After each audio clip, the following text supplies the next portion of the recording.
Hello friends, welcome back to our YouTube channel.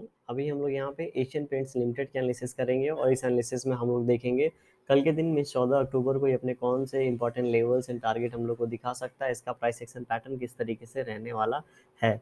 फिलहाल अभी क्या सिचुएशन है, जैसा कि हमने यहाँ पे कल बात किया था, अभी एक दिन अच्छा खासा फॉल हो चुका है, तो ये फिर यहाँ से और ज़्यादा फॉल होने के चांसेस बहुत कम है। ठीक है, यहाँ पे ये वेट करेगा और वेट करने के बाद ये जितना आज कल के दिन फॉल हुआ था, ठीक है, इसको यहाँ पे डाइजेस्ट करने की कोशिश करेगा एंड उसके बाद ये फिर से नीचे की ओर निकल सकता है। तो यहाँ पे ये सिचुएशन बनी है। अभी इस तरीके से कुछ प्राइस एक्शन पैटर्न हम लोगों को दिख रहा होगा। तो कल के दिन अगर आज का यहाँ पे लो ब्रेकडाउन करता है तो ये और नीचे की ओर जा सकता है, या फिर इसी रेंज के अंदर जैसा कि 2300 3260 से लेके 3200 के अंदर जो आज का लो है, इसके बीच में ही कल के दिन भी एक कैंडल हमको क्लोज दे सकता है। अगर 2-3 दिन इसी तरीके से नीचे की लेवल के आसपास ये क्लोजिंग देता रहा तो आने वाले समय में एक फॉल और हम लोगों को देखने को मिलेगा। और अगर यहाँ पे एक रेंज बना के ऊपर की ओर निकल जाता है तो हम लोगों को पता है ये किस तरीके से 15 मिनट टाइम फ्रेम पे किस तरीके के प्राइस एक्शन पैटर्न यहाँ पे एस्टैब्लिश कर रहा है। ठीक है, कुछ इस तरीके से पैटर्न हम सभी को पता है और यहाँ पे ये इतना ज़्यादा फॉल होने के बाद लो लगाने की कोशिश कर रहा है, यहाँ पे टाइम स्पेंड करने की कोशिश कर रहा है, क्योंकि जब भी बहुत बड़ा फॉल हो मार्केट में, हमेशा याद रखिएगा, बहुत बड़ा फॉल हो मार्केट में, एक अचानक से बड़ा कैंडल बन जाए, अचानक से नहीं बना है, क्योंकि इसके पहले एक दो कैंडल, 3 कैंडल लगातार बने थे, हम सभी को पता है, उसके बाद ये कैंडल बना है, इसीलिए हॉल्ट हो रहा है। पहले कैंडल के बाद यहाँ पे बहुत ज़्यादा, मतलब यहाँ पे 20-30 20% का कैंडल बन गया तो थोड़ा सा यहाँ पे प्रॉब्लम हो जाती है और ये रुक जाता है। लेकिन अगर यहाँ पे 5-6% का बना है तो इसको फॉलो अप मिल जाता है। लेकिन चूंकि ये ऊपर से फॉलो होके आ रहा है और अभी फिर से कैंडल बना है अपने सपोर्ट के आसपास, इसीलिए यहाँ पे ये रुक सकता है, इसके चांसेस हैं। तो अभी यहाँ पे हम लोग कुछ नहीं करेंगे, ऐसे ट्रेंड लाइन एक ड्रॉ कर लेंगे। ठीक है, ट्रेंड लाइन ड्रॉ करने के पहले हम बाद यहाँ पे अगर हम लोग देखेंगे इन लेवल्स को, कल के दिन अगर ये निकालेगा तो एटलीस्ट हम लोग इतना टारगेट एक्सपेक्ट करेंगे। अभी हम लोग लेवल्स देख लेंगे और नीचे की भी बात करेंगे। उसके पहले वन डे टाइम फ्रेम पे चल के अभी हम लोग इसका देख लेते हैं प्राइस एक्शन पैटर्न क्या है, कैंडलस्टिक पैटर्न किस तरीके से यहाँ पे बना है। तो यहाँ पे देखेंगे आज का कैंडल, जैसा हमने बात किया था, लो ब्रेक होने के बाद ये नीचे की ओर जा सकता है और ये जो कैंडल है, ठीक है, इसके कहीं ना कहीं ओपनिंग क्लोजिंग प्राइस के आसपास आज इसने लो लगा के ऊपर की ओर जाने की कोशिश किया है। ठीक है, मतलब ये वाला जो लो था वो तो हमारा यहाँ पे ब्रेक हो गया है और यहाँ पे बता रहा है कि और ये नीचे जा सकता है। चूँकि यहाँ पे बहुत ही अच्छा खासा रैली, जैसा कि हमने पहली बाद में पहले भी बात किया है कि ये बहुत ही अच्छा खासा रैली, मतलब देख रहे हैं 1 महीने में ही, 1 डेढ़ महीने में ही कहाँ से कहाँ पहुँच गया और यहाँ पे ऊपर की ओर निकल के इन लेवल्स के आसपास सस्टेन करने की कोशिश कर रहा था, लेकिन यहाँ पे कर नहीं पाया और अभी ये नीचे की ओर निकल रहा है।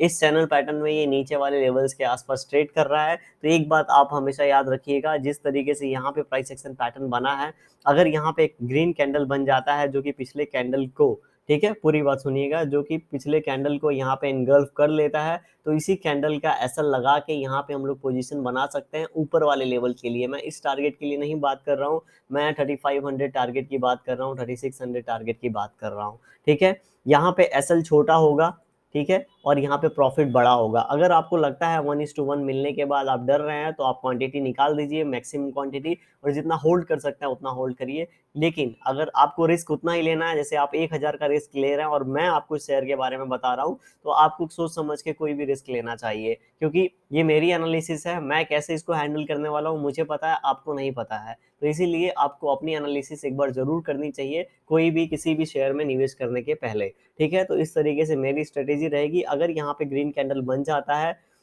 या फिर यहाँ कल को यहाँ पे हैमर टाइप कैंडल कैंडल बन जाता है जिसका हाई आज के हाई के आसपास हो, जैसे ही ब्रेकआउट होगा यहाँ पे पोजीशन बना सकते हैं, और जिसका एसएल छोटा है वो 1:2-3 लेके भी आराम से निकल सकता है। लेकिन अगर यहाँ पे एसएल बड़ा हो गया तो ऊपर के लिए हम लोग प्लानिंग कर सकते हैं। ठीक है, तो यहाँ पे ये सिचुएशन बन रखा है। और अगर यहाँ पे सीधे नेगेटिव कैंडल एक और बन जाता है जिसका लो जो होगा वो कहाँ जा सकता है, हम लोग यहाँ पे हॉरिजेंटल लाइन थोड़ा एक ड्रॉ करने की कोशिश करते हैं, सभी लाइन आ गए।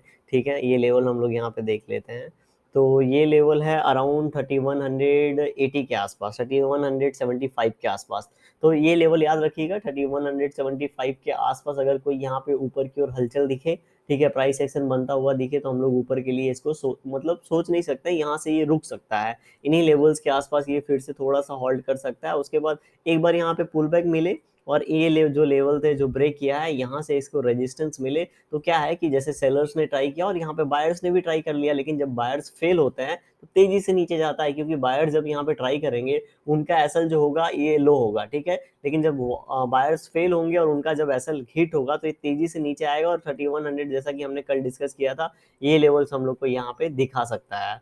तो ये देखेंगे ये अच्छा खासा रैली किया है। रैली करने के बाद 1 मिनट हम लोग यहाँ पे फीवो लगा लेते हैं, फीवो रिट्रेसमेंट यहाँ पे लगा लेते हैं और देखते हैं इस रैली का कितना यहाँ पे नीचे आ रहा है। तो ये लेवल कहीं ना कहीं 3100 के आसपास वाला लेवल 3061 का हम लोगों को 50% का लेवल दिखा रहा है। तो इस लेवल के आसपास से पुल बैक मिलना ज़्यादा चांसेस है, ठीक है। जो 50% है ये लेवल, क्योंकि यहाँ पे गैप डाउन ओपन के बाद ये इस तरीके से ऊपर की ओर गया था और यहाँ पे देख रहे हैं कंसोलिडेट भी गया था। तो 3100 से लेके 3050 का लेवल जो होगा ये बहुत इंपॉर्टेंट क्रिटिकल लेवल होगा। इन्हीं लेवल से अगर यहाँ पे ये जो ट्रेंड लाइन बना रहा है इस तरीके से इसको आगे एक्सटेंड कर देंगे और ब्रेक करेगा तो हम लोग ऊपर के लिए पोजीशन बनाने के बारे में सोचेंगे। ये सब तभी पॉसिबल है जब यहाँ पे गिरावट होती है, तो ठीक है। अदरवाइज हमने जो बात किया है ऊपर के लिए वैसे हम लोग फॉलो करेंगे। 15 मिनट टाइम फ्रेम पे फिर चलते हैं और अपने इंपॉर्टेंट और लेवल्स एंड टारगेट अभी हम लोग यहाँ पे देख लेते हैं। तो ऊपर की अगर हम लोग बात करेंगे तो ऊपर कल के दिन अगर ये 3230 को निकालता है तो ऊपर की हम लोग जो टारगेट प्लान करेंगे, बहुत ही छोटे छोटे हम लोग टारगेट प्लान करने वाले हैं, ठीक है। 3238 का पहला टारगेट हम लोग प्लान करेंगे एंड जो सेकंड टारगेट हम लोग यहाँ पे प्लान करने वाले हैं वो 3248 का करने वाले हैं। नीचे की ओर बात करेंगे सेलिंग की, तो सेलिंग में जैसा कि मैंने बताया था आज का अगर लो ब्रेक होता है, ठीक है, थोड़ा सा यहाँ पे चार्ट जूम आउट कर देते हैं, और आज का अगर लो जो लगा है वो लगभग लगभग 3090, ठीक है, 3190 का कल के दिन लेवल ब्रेक होता है तो हम लोग नीचे की ओर एक टारगेट एक्सपेक्ट कर रहे हैं, और वो टारगेट कितना होगा यहाँ से हम लोग देख लेते हैं। 3190 कल के दिन लेवल ब्रेक होता है तो 3190 के पास पहला लेवल 3190 का अगर लेवल कल के दिन ब्रेक होता है तो हमें जो कल के दिन टारगेट देखने को मिल सकता है यहाँ पे, ठीक है। तो 3170 तक का हम लोग टारगेट एक्सपेक्ट कर रहे हैं एंड उसके बाद और ये नीचे आता है 3173 के आसपास, रुकता नहीं है तो ये फिर जो रुकेगा वो 3145 के आसपास रुकेगा, ठीक है। देखिए हमारा पहला टारगेट 3175 का ही रहेगा एंड वही टारगेट है 3150, मैंने आपको जस्ट लेवल दे दिया, वहां से अगर हम लोग को सपोर्ट मिलना है तो उन्हीं लेवल से मिलेगा, और बहुत ज़्यादा प्रॉबिलिटी है 3150 से सपोर्ट मिले। वीडियो कैसी लगी कमेंट सेक्शन में ज़रूर बताइए, और पसंद आ रही होगी तो ज़रूर लाइक कर दें। चैनल पे नया हो तो आप सब्सक्राइब कर सकते हैं। Thank you for watching this video.